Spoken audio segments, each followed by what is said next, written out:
Hey guys, Team Deck Splitters coming at you with a Satellarknight deck profile. Our friend Owen member of Team Deck Splitters, got 11 plays yesterday at the Nanuet Regionals at Toywiz. New York. Yes, in New York. So, let's just jump right into it.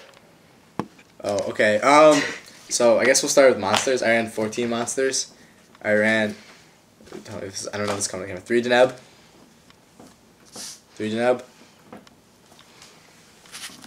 3 Altair, you gotta run 3 of each. I ran 3 Eunuch. Some people run 2 Eunuch. I like 3 because I'm also running 5 Call of the Haunteds with like Oasis, so I like being able to send the Deneb if you don't have it in hand. It also sets up your Tsuki plays nice, so it's another reason to run 3 instead of 2. I run 2 Vega. Some people run 3. I like it at 2. 2 Honest. It's a ridiculously good card. Probably shouldn't be at 2. It'd probably still be limited. It won me a couple games today. And then I also ran 1 Alsam. Alsam, it's pretty great in the main. I know some people side it, some people don't run it at all. I had my first game against Quills. I resolved this guy 4 times, which is like 4,000 life points, which is a crap ton in the Quills matchup. So that probably won me that opening game there. I run 8 Rhoda. 8 spells. 3 Rhoda. It switches everything in the deck except for Honest. It's great. 3 Upstarts. Helps you get towards your Denebs, your Altairs, your Calls, whatever you need.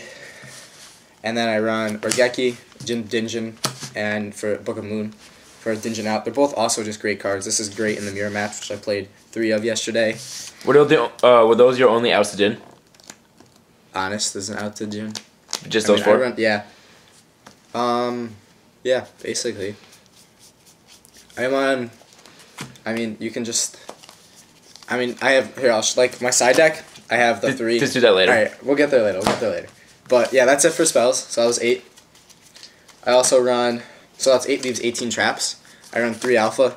The card is absolutely ridiculous. You know, you resolve it, especially in the mirror, if you resolve it, then you're going ridiculously plus and your opponent's going minus. And if they try to Alpha and you can Alpha their Alpha, then they're going like -2 and you're going +2, and it's just ridiculous. And then 3 Call of the Haunteds, 2 Oasis. I actually side the 3rd Oasis. It's just like this deck, all their effects go from being summoned.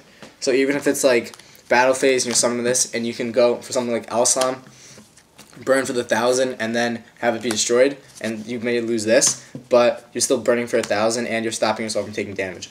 And I almost like this more than Call of Haunted at times because special summons in defense. So like you can do it during your opponent's end phase and you're fine to change it to attack position. Or if it's like your opponent's attacking you, you can summon this and you don't take damage from it and you get the monster's effect off, which is really nice. I run 3 Fiendish with the Trevere loop. It's ridiculous. You can keep looping it over and over. I run 3 Mirror Force. The card is amazing right now with BA and Shadows not being as big anymore. You can basically hit whatever you need without having to worry about it. And it also, it's not really a real reason to run a card, but it also leaves you something to side out in case you have the BA or Shadow matchup. And then I run 2 Nightmare. Hits basically everything right now. Hits everything that Necro summoned except for Unicorn, and Unicorn isn't really that hard to get over, especially with Mirror Force and stuff. And a lot of time they'll summon the Unicorn and then they'll just overlay with like Manju or something, and then you'll hit whatever they summon if it's like a chain or an Exhibition. And then I also run Emptiness, which is just ridiculous. You can stop a bunch of plays. Actually, one game against Necros yesterday, I activated this, and I activated, I want to say it was Imperial Iron Wall during the... No, not Imperial. It was Anti-Spell Fragrance during my opponent's standby phase, and they had Denko in hand and just a bunch of stuff they couldn't use to get over it. So they couldn't get over my Eunuch, which was just 18 attack, which was amazing. And then I also run Bottomless because it's good in the Quill matchup. It's good in the Mirror match. You can get rid of their Denebs or you can get rid of their Altairs, and it's just good in general. You want to do side or... Alright, go to the extra deck first. Right. So that's a 40 main deck? Yeah, 40 cards. Alright. 37. Yeah, so for extra deck, I run 2 Javert. A card is ridiculous. Loop your Fiendishes, loop your Call of Haunted, loop your Oasis, you can loop your Oasis. So your Oasis, you can loop the Imperial Iron Walls and the anti-spell fragrances, and they can't do anything about it. Especially since, like, if they set their MST so they're going to activate it during their next turn to get rid of your Iron Wall or your anti-spell fragrance, and then you summon this during your turn, that goes back to their hand and they can't use it again from their turn. So that loop is ridiculous. Well, if it's MST, they can just chain it to the activation. Activation of what? Spell fragrance. Not if they draw it after you have it on the field. Yeah. I run 1 Stellarknight, Constellar Diamond. It's a great card. It's good against BA and Shadows. I think made it once when I didn't play BA or Shadows today, but I made it once when I think it was a mirror when my Trevere got Fiendished and I didn't have something to get rid of the Fiendish right then, so I just overlaid it and did the 27 damage or whatever. And then I ran 1 Del Toros. I made it a couple times today. It's good because you can make it with the Honest if you need to, and they can't respond to the summon of it, so it gets rid of Bottomless, it gets rid of Solemn. Those cards just become like dead against you in the matchup. What? Okay. Okay.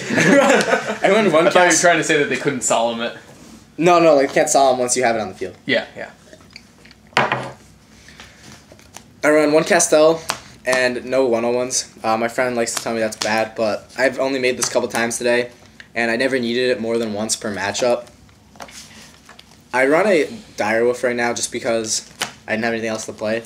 And Exactly, I guess I could have run a 101, but I don't know. King. I like this because I don't have a Crab King, but I like this because if you need to, you can ditch your field to stop being Trist. I didn't ever actually make it today though. I run Cowboy. Cowboy is an amazing card, everyone knows. I didn't ever use its first effect, only the defense position effect. Burn for 8. I don't think anyone ever uses it. I've used it before. I just didn't use it today. Yeah, so I run Omega. Omega's great, especially in the mirror, because if your opponent doesn't have Solemn and you can get this on the field and you have Honest in hand, there's basically no way that they're getting over this without burning a shit ton of resources. Language, please. Crap ton of resources. I run Karagorgon. I made it a couple times today. It's good attack and get over Unicorn, which is nice. And also, if you have Vanities on the field, you can protect the Vanities, or you can protect your anti-spell fragrance, or you can protect your Imperial Iron Walls, which is important in the in the Necros matchup. I ran 1 Emerald. I made him once today. It's good. It lets you put like your Altairs back in the deck, but you don't always have to put Altairs back in your deck, especially if you have like Call of Haunteds left in your deck. So it's not as important as it used to be. I run 1 Excision. Obviously, it stops overextending. Get rid of back row. I actually lost the Excision today. It's a great card. Let's see. I run Tsukiyomi, Bujinti Tsukiyomi. It helps your bad hands become better. If you open like a Vega and you open like a Eunuch and you don't open Call of Haunteds or anything, then you can go into this and ditch whatever you have in your hand and hopefully draw into a Call of Haunted or something, or draw into an Alpha, which doesn't help you, but like once you Call the Haunted, you can get the Alpha live. So that's really nice. And then I run number 80, Abyss Dweller, and 107, Ragna. I didn't make these guys at all today, but this is good in the Necros matchup. Get rid of their mirrors, get rid of monsters, depending on what you need. It's also, okay in the mirror because you can get rid of the Nebs. I ran Ragna. It's good in the Quill matchup. Good in the Yosenju matchup. I played 1 Yosenju's, 1 Quill, but neither of them ever had a situation where I needed to use it because I was just winning in the winning position. So, and then I ran Dweller. Like I said, I didn't play any BA matchups or any Shadow matchups, so I didn't need to worry about making it, but you have to have it in the deck in case you do have that matchup. Onto the side deck. My side deck's kind of weird. I don't run any hand traps. A lot of people run hand traps, either Veilers or Maxi. Flying Sea. Flying Sea. I mean, people run Flying Sea, but I don't really run Flying Sea. I also didn't run Shared Ride, which a lot of people do. So for my side deck, I ran 3 Anti-Spell Fragrance, 3 Imperial Iron Wall. Those are both obviously for the Necros matchup, but they also have the ability of being able to double. You can side these in for Ritual Beasts if you happen to play one. Or you can side in these for like the Quill matchup, which is nice. I did that. It was great. They couldn't summon or couldn't get their effects going. Especially in the Quill matchup, if you can loop Trevere and then activate this, then you get bounce their whatever they have pendulums in the field now back to their hand and they can't do anything with them. I also did 3 Shadow Imprisoning Mirrors. I didn't, like I said, I didn't play the BA or Shadow, so I didn't really use them that much, but you can definitely sign them in for the BA and Shadow matchups. And I also signed in for the hero deck that I played. I didn't end up being that great because I didn't draw them, but hypothetically speaking, if you can get this on the field before they resolve a Shadow Mist, then it's ridiculous because they're not going to be able to get their effects off, and they're going to have to go minus to go into their Dark Wild plays. And then I run 2 MST. I don't main MST. I really don't think it's necessary this format. Necros don't run enough back row, and you already run the alphas, which you can get over stuff with. Not get over, stop stuff with. So I just run 2 of those. Don't even worry about the third one. I didn't actually side these in at all. No, I sided them against Quills. And then 1 more Oasis Soul because I just honestly think that the best part about this deck is there are summon effects more than their traps. So a lot of people would say that three of these 3 called Haunted is a lot of overkill. But I sided this in for almost all of my matchups, especially in the mirror, which is really good because you can get summon something to make your alpha live. So it just helps you able to keep looping your plays, which is nice. And then I ran Torrential. It's a great card. It's good in the mirror, good against Necros, good against Senjus. Don't side it for the BA and Shadow matchup, but other than that, it's a good card. And then I sided 2 Trap Stuns. I sided in the mirror match, which is really nice because you can stop their call the Haunted plays and stuff, and you can also stop them from feeding changing you. My friend wanted me to run Wiretap, but I've never been a huge fan of Wiretap, so I kind of decided against it last minute and ran Trap Stuns. It's also pretty good in the BA matchup because it allows you to protect the diamond. So if they go and they activate their Fire Lake, and they're like, okay, so they send their stuff, and you chain this, and you're able to stop the Fire Lake from resolving and killing your diamond, and they're not going to get their graveyard effects, which will be crazy good. Oh wait, they can't, never mind. But yeah, it helps you protect the diamond. So what are your matchups for the day? Okay, we only played 8 rounds because there's only like 200 people or something. But matchup, first 2 rounds I played mirror. I 2-0'd both of them. I'm ridiculously good at the mirror for some reason. I played 3 mirrors, didn't lose to them. I won 2 games each of it. If you're able to resolve alpha, like I said, then you basically win the mirror. 1 game, some guy resolved 3 alphas against me, and I still managed to pull it off though, so it's not like an end-all. Then I played Senjus. He opened D-Fissure both times, which was ridiculous, but I was able to, he didn't get like a Mac or anything going, and I was able just to XZ over and over, so I kept keeping the materials in the graveyard, didn't have to worry about not having something to Altair with, which was nice.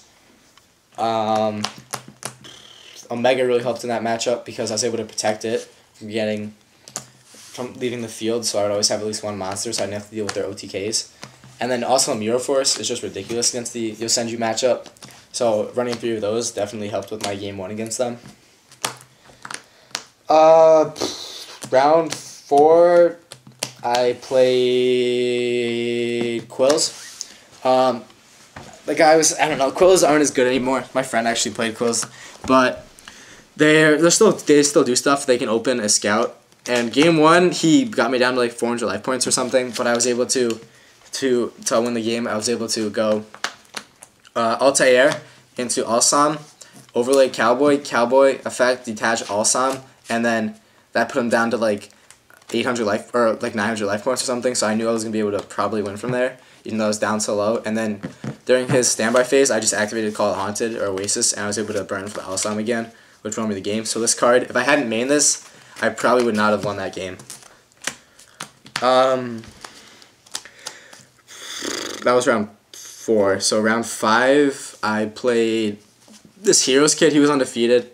He ended up finishing undefeated, 8-0. I lost game 1 to him. He OTK'd me. Game 2, I won, and then game 3 is kind of really iffy situation that's kind of pissing me off. I had I had Alpha set, and I had Call the Haunted set, and he had 1 set card, and he Raigeki'd me, and I had 2 monsters in the field. I let the Raigeki go through so I could just activate the Call of the Haunted after the next chain resolved. And would have monster in the field to make Alpha live. But when I tried to do that, he had a Solemn set, which was like his second Solemn in a row that he opened with. So that kind of pissed me off because I could have won that if he didn't have the Solemn.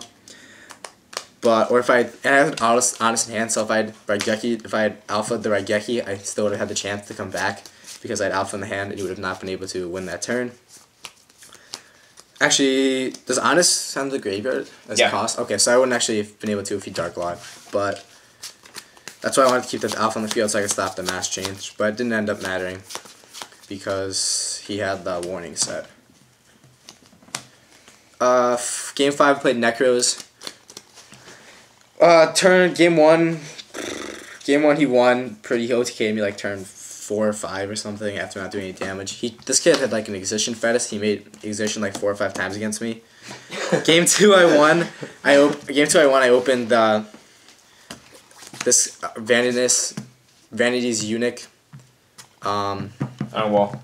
Yeah, Iron Wall or something. So like just couldn't get over that, and I was able to beat him down, burning with this guy and just attacking with him and Eunuch.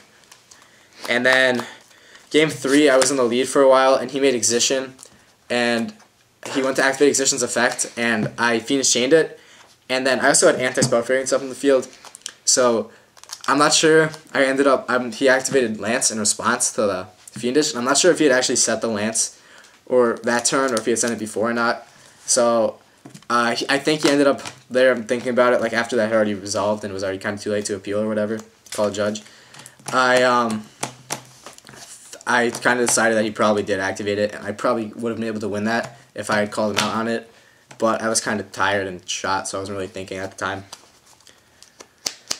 After that, I played, that was round 7, so round 8 I played this Evil Swarm kid, and he basically didn't have much going for him. He was X2 at the time, but Game 1 I beat him down with Alslam basically. Alslam Vega, Alslam Vega, Alslam Vega, Altair. Game 2, he only saw one monster, it was Rescue Rabbit, but I bottomless when he summoned the 2 Heliotropes, so that was basically game there. And yeah, that was about it for my matchups. What would you change if you can do it over?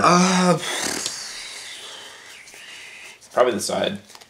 My side I didn't have that many problems with. I would definitely keep the side for Necros the same. That's not. I don't know. I guess Torrential wasn't necessary on the side. I kind of didn't know what else to play. But I don't really know. These I didn't end up using, but I feel like it would be bad to take them out. And I probably actually cited something more specifically for the mirror, especially now seeing how they've been doing so good at the YCS today. So I'm going to have to prepare for them ahead. There was like wicked amount of Stellars at the regionals. And then as far as main goes, I keep the monster count the same. I might add a third Vega just because sometimes I didn't have the third Vega and I wish I did so I could do the Trevere loop. But other than that, no monster changes. Traps, maybe run a third Traptrick Nightmare if I could, because especially with Satellar's being a thing now, when they go Vega into their Altair play and you're able to negate and destroy their Altair, it leaves them with just a Vega on the field. So it kind of would work similar to how you would have your Vanities working in that matchup, except they can't go and they can't MST it, or they can't, like,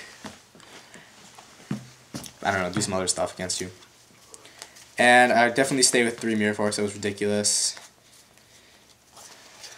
I guess I could, if I needed to, drop the upstarts maybe and to run something more Dingen outs, because I did get Dingen locked, but it wasn't until the end of the game when I was already top decking in the Necros matchup and I knew I was going to lose.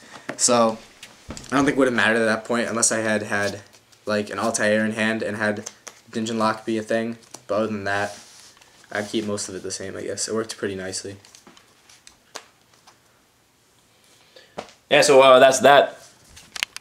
Thanks for doing the profile. What's up, guys? Yeah, this is Team Deck Splitter signing out. How do you turn this off?